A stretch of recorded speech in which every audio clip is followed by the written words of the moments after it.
Wendy Lee, who will tell us more about impromptu speech. Let us invite Wendy Lee for introduce us.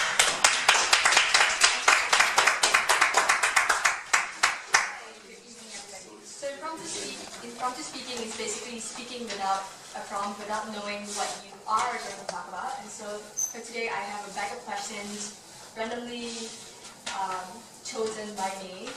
But if you decide to come up, will have to just pick a random question and have between 1 and 2 minutes to speak. Yeah. So what I'm going to do is that I'm going to call on a random person, and then that random person will call on someone else in the audience, and then they will just keep going like that. Sounds great. Anyone would like to be the first to go? You have 30 minutes for the whole session. 30 minutes, okay. Yeah. Angela. Okay, this lady first and then Angela. Angela.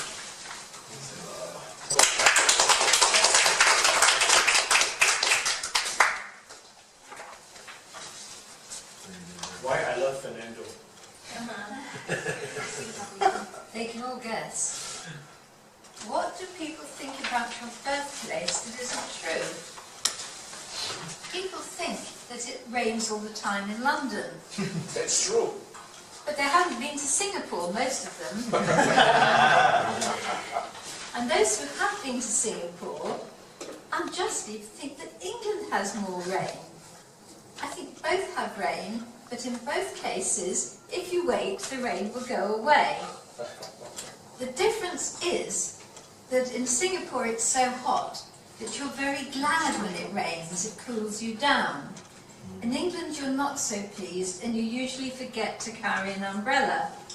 In Singapore, I always remember to carry an umbrella. The other good thing about Singapore is that you can use your umbrella for a sunshade as well as when it's raining.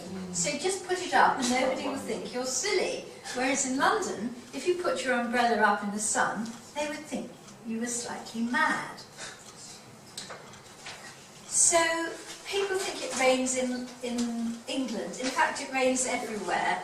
I find as a travel writer, it rains wherever I go. I went to see the Taj Mahal, and it rained on the Taj Mahal. I'm probably the only person in the world who has pictures of the Taj Mahal in the rain. I've also got pictures of Notre Dame in the rain. I've got pictures of Singapore in the rain. I've got absolutely everywhere in the rain, but of course when I'm in London, because I'm a Londoner, I can wait for the rain to go away and get a sunny picture. And if you look at the people who are the winners of competitions, you often find they have waited all year to get the right picture, the picture at dawn, the little bird that comes out. And in London, please come and stay for an entire year, and then you will find a day when it isn't raining, I promise you. There is one, I've been there. I have the picture. Thank you.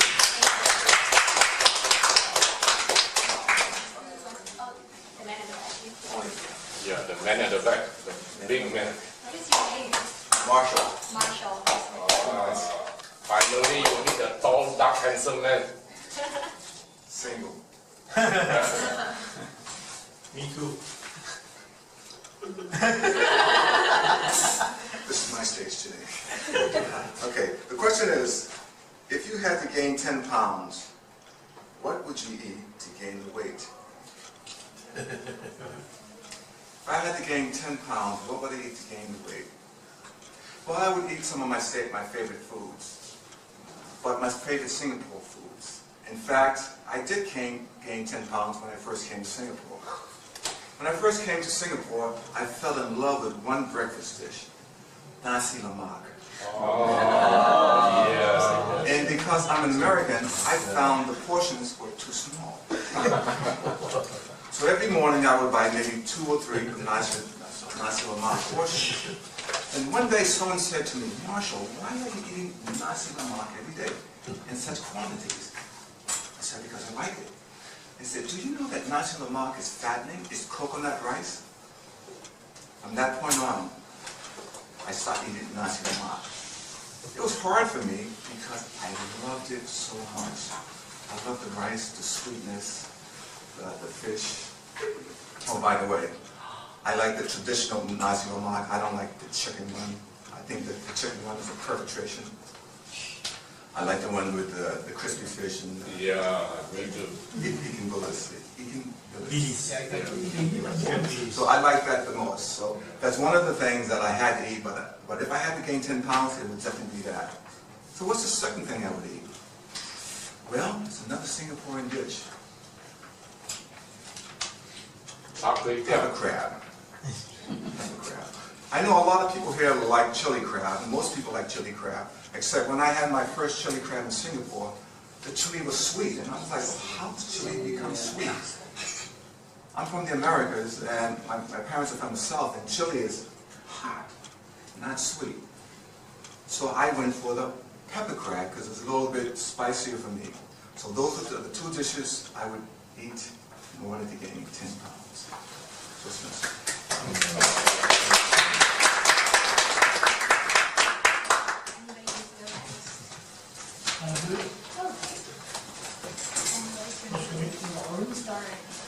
Lawrence. Me. Mr. Lawrence. Brother of me. You want me to read? Okay. The question is, if you could design your own swimming pool, what would it look like? If you could design your own swimming pool, what would it look like? Okay. Thanks. You know, we are fortunate if we ever have a chance to design our own things. Standard design would be rectangle or square. Now you have a chance to design, do you want a conventional design? No, of course, I want different. I think I would want heart shape. So it's quite important sometimes it's to have this choice and to know that we can do it. And actually I would want a design that can continuously change. The swimming pool is not just one heart shape. I can just change the configuration. Next thing it could be hexagon maybe. And why not? Anything is possible if you think in advance and you plan for it. The only thing you need is space and to understand dimensions and have things that are movable. So every time your friend comes to the house, what? A new swimming pool? Yes, of course. I'm the designer.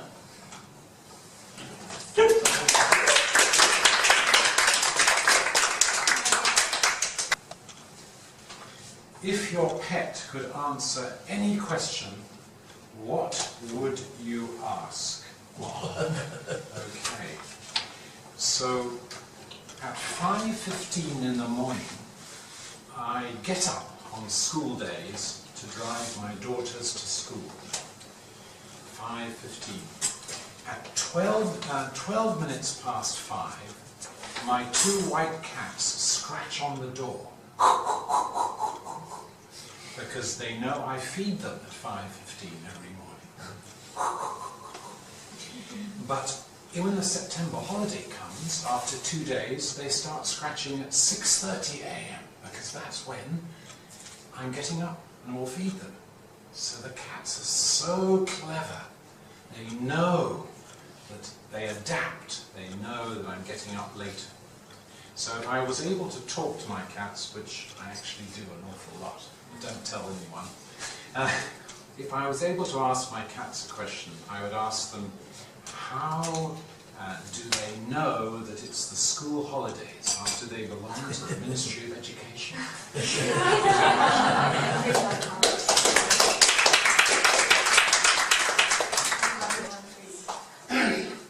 If you could have a picnic on any mountain top in the world, where would you go? That is an interesting question. Seeing as how, firstly, I'm not a very outdoors person, so I don't actually like picnics. Second of all, I'm also not a very physically fit person, so mountain tops feel like a little out of my range. Helicopter. Helicopter, okay, Ken? Well, let's see, if I had, but let me think, if I could have a picnic on any mountain top in the world, where would I go? That is... Maxwell Hills. consider. Frankly, I've only been to really one mountaintop ever, and that would be Maxwell Hill in Taipei. Yeah, the best mountain. And seeing as how I will be in Taipei, that means I can eat Taipei food, which means I will probably have my picnic with char kway teow, Yeah. Penang char kway teow, and wanton mee, Nasi lemak. and yeah, okay, nasi lemak also. So, yeah. So basically, if I want to go, if I could have a picnic of any mountaintop in the world, I guess, yeah, that would be the place. Mostly because of the food. Yeah.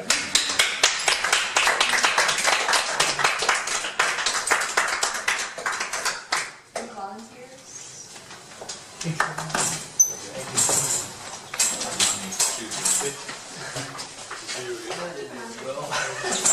Solid. Yes. Nice Nice to meet you. to meet you. What's your phone number? What personal trait has gotten you in the most trouble? What personal trait has gotten you in the most trouble? I think it's procrastination. I'm supposed to speak on a plane in a couple of weeks' time, but up to today, I have finished about 50% of the draft. That itself is really hurting me in a way, and I'm supposed to speak to a very big audience. As you can see right now, I'm very nervous speaking to both of you, all of you. With that, I hope that as the new year start and begin, I want to put my procrastination away and become a new me. Well, I help and support people to develop their personal goals in 2019 also. When I'm the mentor to them, I cannot be like them also, right? With that, I hope that eventually I can be different, especially in 2019. Further on, I see 2019 as a very important year because of the industry, the transformation, and the business environment. With that, I think procrastination is also a trait that a lot of businesses today are also facing. And they cannot break through is because of also procrastination. I recently attended a workshop conducted at Syntech where they do a lot of manufacturing innovation. And throughout the questionnaire asked by most of the attendees, cultural change came up very quickly and very abruptly. And we discussed it a lot in the manufacturing circle. This is indeed also procrastination. With that, I hand over back to you.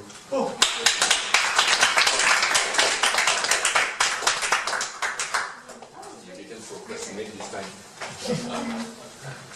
Hi. Lucky draw. Would you rather live for a week in the past or the future?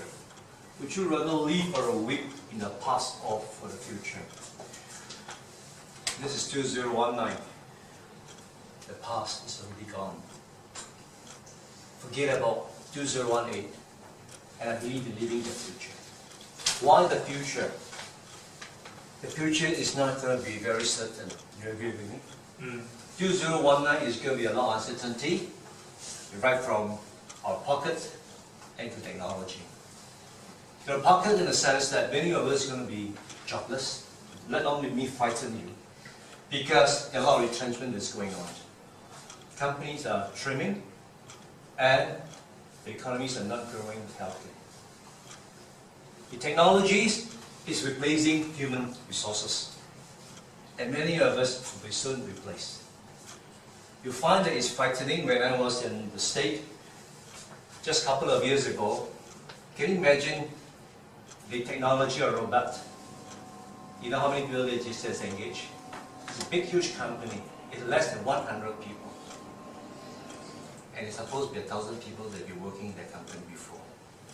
And because of the robotic technology, many of the workers today are still unemployed. Top engineers, inventor, engineers, you name it, most of them are out of job. And again, you look at America today, just because of the stupidity of one president just want to ask for the legislature just to approve the loan for the Mexican. Can you imagine 800,000 people are jobless and without today? So you say the future is more important than the past?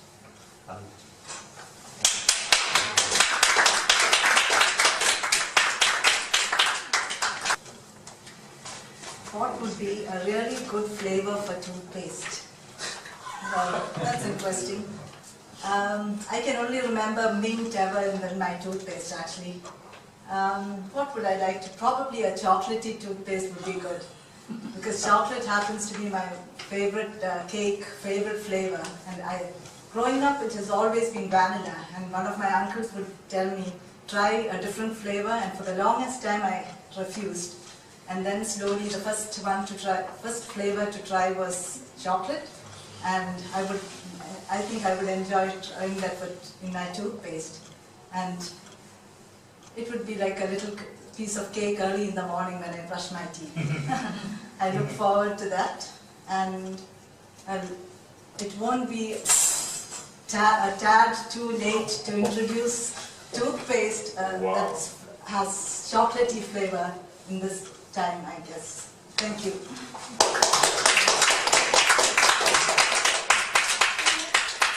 The last one.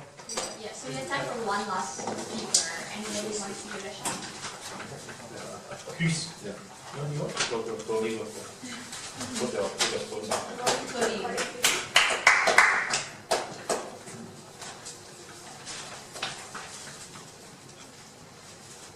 This is so important. No, it's over here. Okay, is it more fun to be a parent or a child?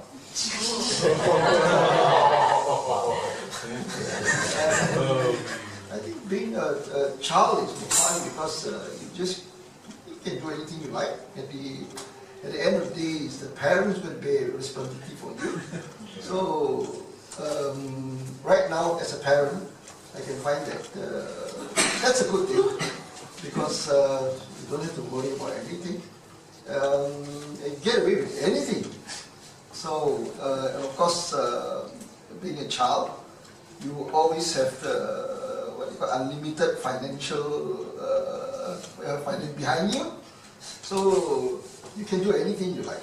Basically, it's the same thing. You do anything you like, and you will be able to get away with almost anything.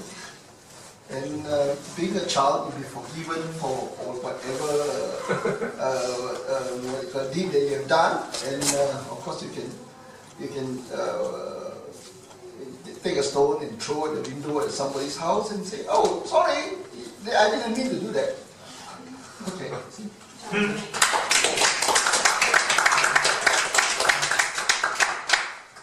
Thank you everybody for participating. I'm going to turn it back to MC John.